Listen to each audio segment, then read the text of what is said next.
gotta say, this is a first. I've been talking at town halls, I've been talking in some diners, I've been going all over the state, all four corners of the state, near and far, trying to introduce myself and tell them why I'm so involved in this race.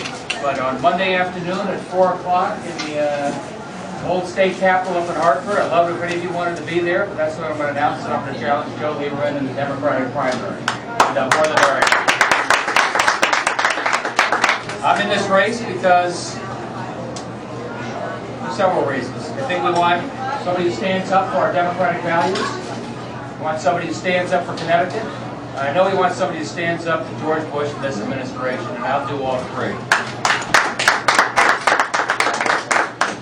I respect the senator. I know that he sincerely supports President Bush's war in Iraq, but I think he's wrong. I think that stay the course is not a winning strategy in Iraq.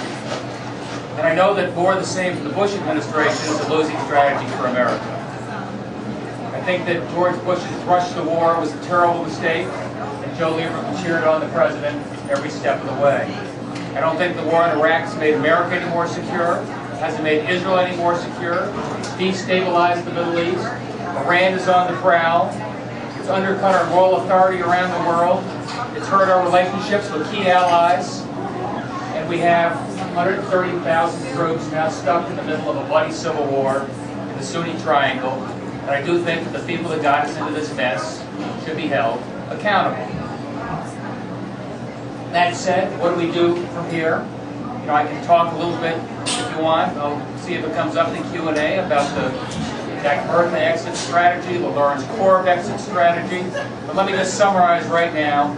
I think it's time for the Iraqis to take control of their own destiny. I think it's time to be clear that we have no permanent designs on Iraqi oil, no permanent bases. It's time for the American troops to start pulling back from the front line positions to make it clear that it's time for Iraq to take control of their own destiny, and we're just getting in the way.